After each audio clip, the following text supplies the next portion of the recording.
2월 25일 목요일 새벽 예배에 나오신 여러분을 환영합니다. 오늘도 하나님께서 우리들에게 새벽에 도우시는 은혜를 허락해 주실 줄로 믿습니다. 오늘 우리에게 주시는 하나님의 말씀은 마태복음 17장 14절부터 23절까지의 말씀만 읽겠습니다. 마태복음 17장 14절부터 23절까지의 말씀을 각자의 자리에서 다 함께 한 목소리로 읽겠습니다.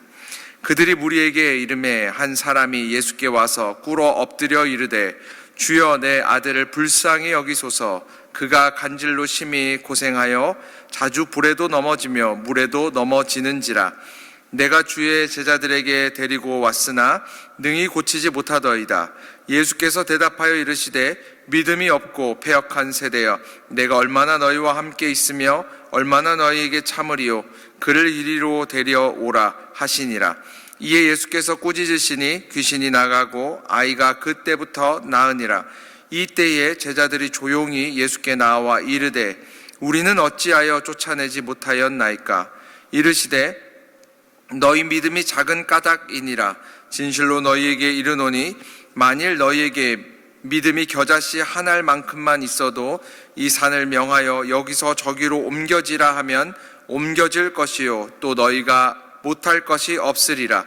갈릴리에 모일 때에 예수께서 제자들에게 이르시되 인자가 장차 사람들의 손에 넘겨져 죽임을 당하고 제3일에 살아나리라 하시니 제자들이 매우 근심하더라. 아멘. 저희 계속해서 새벽마다 마태복음의 말씀을 가지고 은혜를 나누고 있습니다. 오늘 본문의 말씀은 간질병을 가진 아들을 데리고 온 아버지를 만나주신 예수님의 이야기입니다. 14절부터 15절까지의 말씀을 다시 한번 읽어보도록 하겠습니다. 14절부터 15절입니다.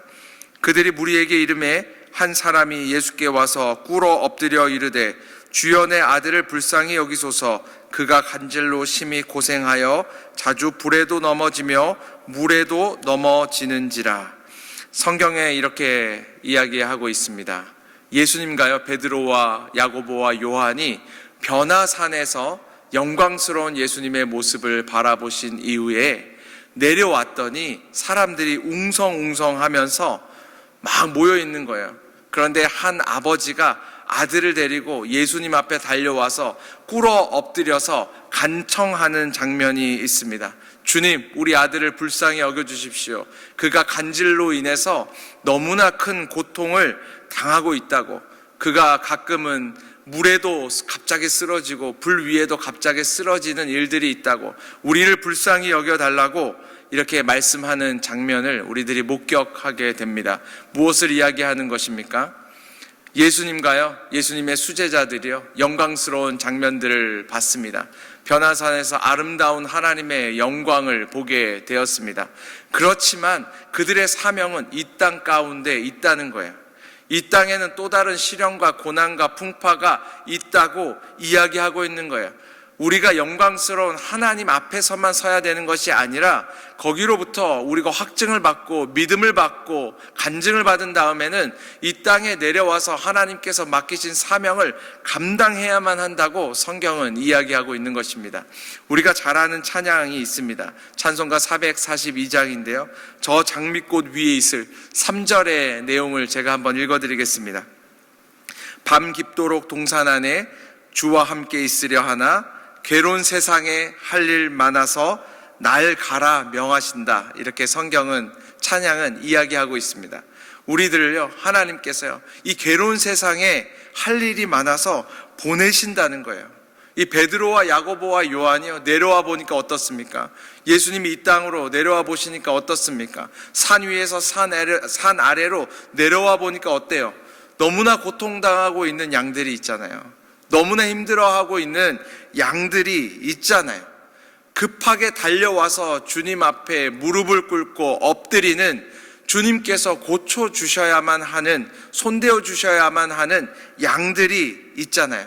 그 사연이 얼마나 딱합니까? 간질이 있다는 거예요. 아들이 간질이 있어요. 간질이라는 건 다른 게 아닙니다. 컨트롤이 안 되는 병이에요. 정신적인 병이에요. 마음의 병이에요. 갑자기 발작하다가 쓰러지는 병이에요.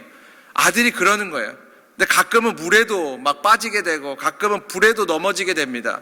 여러분, 이 가정이 어땠을까요? 이 가정의 삶이 어땠을까요? 얼마나 피폐했겠습니까? 얼마나 힘들었겠습니까? 여러분, 이 부모가요, 경제활동은 제대로 할 수나 있었겠습니까? 그렇지 않죠. 이 가정에 밤낮이 제대로 있었겠어요? 밤새도록 이 아이는 언제 간지를 일으킬지 모르잖아요. 이 가정이 여행이나 한번 제대로 가봤겠습니까? 이 가정이요, 그 흔한 마음껏 웃어보는 일들이 있었겠어요? 얼마나 힘들었겠습니까? 그런데 참 신기한 사실은 예수님의 제자들 9명이 먼저 이 사람을 만났고요, 이 이야기를 들었고, 이 이야기가 얼마나 슬픈지 알매도 불구하고 그를 고쳐주지 못했다는 사실입니다. 우리 16절부터 18절까지의 말씀을 다시 한번 읽어보겠습니다. 16절부터 18절입니다. 내가 주의 제자들에게 데리고 왔으나 능히 고치지 못하더이다. 예수께서 대답하여 이르시되 믿음이 없고 패역한 세대여, 내가 얼마나 너희와 함께 있으며 얼마나 너희에게 참으리요. 그를 이리로 데려오라 하시니라. 이에 예수께서 꾸짖으시니 귀신이 나가고 아이가 그때부터 나으니라. 성경에 이렇게 이야기하고 있는 거예요. 예수님께서 제자들, 수제자들과 함께 변화산에 있는 동안 이 아이 아버지가요, 다른 예수님의 9명의 제자들에게 나와왔어요. 이 사실을 다 이야기했습니다. 이 어려움을 간청했습니다. 그런데요, 그들이 고치지 못했다는 거예요. 능히 고치지 못하더이다. 여러분, 잘 생각해 보십시오. 예수님께서 이미 마태복음 10장에서 예수님의 제자들에게 귀신을 쫓아내며 모든 병들을 고치는 능력을 주셨습니다. 그런데요, 그들이 지금 고치지 못했다는 거예요. 그들이 이 귀신을 쫓아내지 못했다는 거예요. 왜 그렇습니까? 예수님께서 그 자리에 없으셨기 때문이에요? 아니면 예수님의 수제자들이 그 자리에 없었기 때문입니까? 아니면 예수님께서 주신 그 능력은 육신의 질병은 고칠 수 있지만 정신의 질병은 고칠 수 없기 때문에 그렇습니까? 그런데 성경은 이야기하는 거예요. 하나님의 역사에 있어서는 믿음이 중요하다고 말씀하고 있습니다. 우리 19절부터 20절까지의 말씀을 다시 한번 읽어보겠습니다. 19절부터 20절입니다. 이때에 제자들이 조용히 예수께 나와 이르되 우리는 어찌하여 쫓아내지 못하였나이까?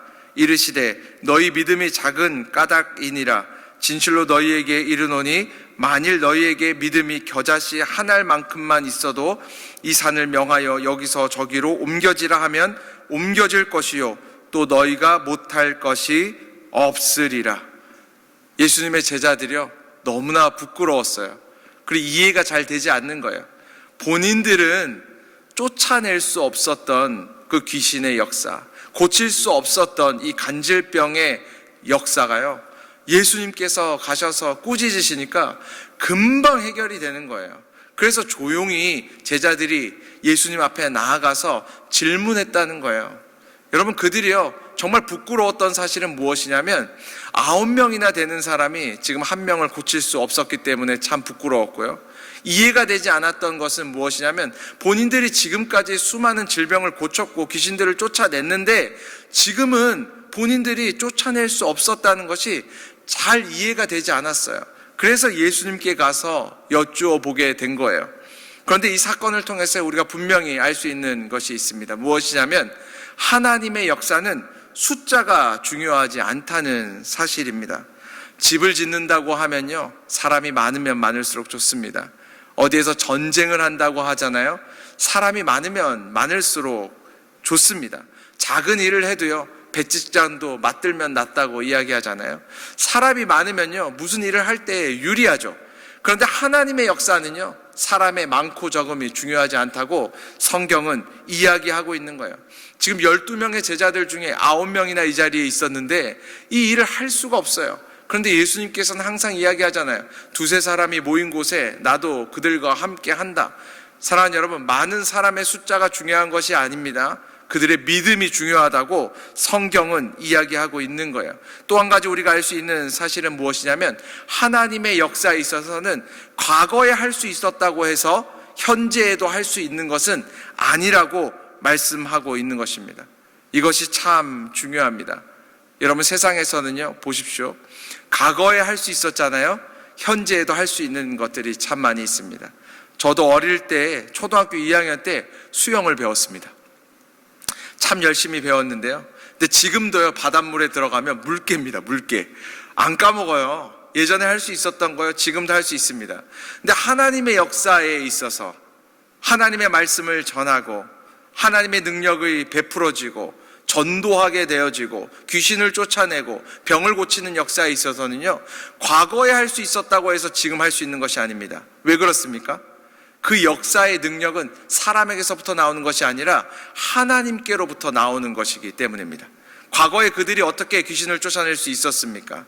과거에 그들이 어떻게 병든 자를 낫게 할 수 있었습니까? 그들의 능력 때문입니까? 아니죠. 하나님께서 함께 하셨기 때문에, 그들의 믿음을 통해서 하나님의 능력이 그곳에 부어졌기 때문에 그 일이 일어날 수 있었던 거죠. 지금 하나님이 그 일을 하시지 않으면 할 수 없다는 거예요. 개인의 능력이 아니기 때문에 과거에 할 수 있었다고 해서 지금 할 수 있는 것은 아니라는 거예요. 그래서 우리는 한 가지 알 수 있는 것이 있습니다. 신앙은, 믿음은요, 과거를 자랑하는 것이 아닙니다. 오늘 내가 예수 그리스도 그분과 동행하느냐, 오늘 내가 그분을 신뢰하고 믿음 가운데 거하고 있느냐, 내가 오늘 성령에 충만하냐, 그것이 중요하다는 거예요. 신앙생활 하다 보면요, 이런 이야기 하시는 분들이 참 많이 있습니다. 예전에 제가 참 뜨거웠습니다.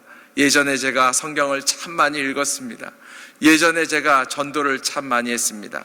오늘 우리에게 하나님께서 말씀하시는 거예요. 과거의 것으로 오늘을 평가할 수 없다는 거예요. 오늘 우리가 주님과 동행하고, 오늘 우리가 주님의 손을 붙들고, 오늘 우리가 하나님을 신뢰하고 믿음으로 나아갈 때 하나님의 거룩한 역사가 일어날 줄로 믿습니다. 오늘 하루도 주님과 함께 동행하십시오.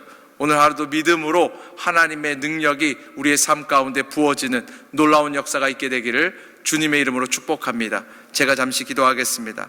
할렐루야. 여호와 하나님 아버지, 너무나 감사를 드립니다. 간질병 아들을 함께 돌보고 있던 그 가정이, 삶이 얼마나 힘들었을지요. 오늘날 살아가는 우리들의 삶이 가끔은 너무나 비슷한 것 같아 참 마음이 아픕니다. 괴로움과 힘듦과 어려움 가운데 있는 환우들을 모시고 있는 가정들, 어려움을 가지고 있는 가정들, 경제적인 빈곤 때문에 두려워하고 있는 가정들, 여호와 하나님께서 특별히 불쌍히 여겨주셔서 찾아가 주시고 손대어 주시고 개입하여 주시고 함께하여 주셔서 새로운 이야기가, 새로운 회복의 역사가 우리의 삶 가운데 충만히 일어나게 하여 주시옵소서. 과거보다 오늘 말씀을 읽고 기도함으로 주님과 동행하는 우리 모두가 될 수 있도록 성령님 역사하여 주시옵소서. 감사드립니다. 예수 그리스도의 이름으로 기도드립니다. 아멘.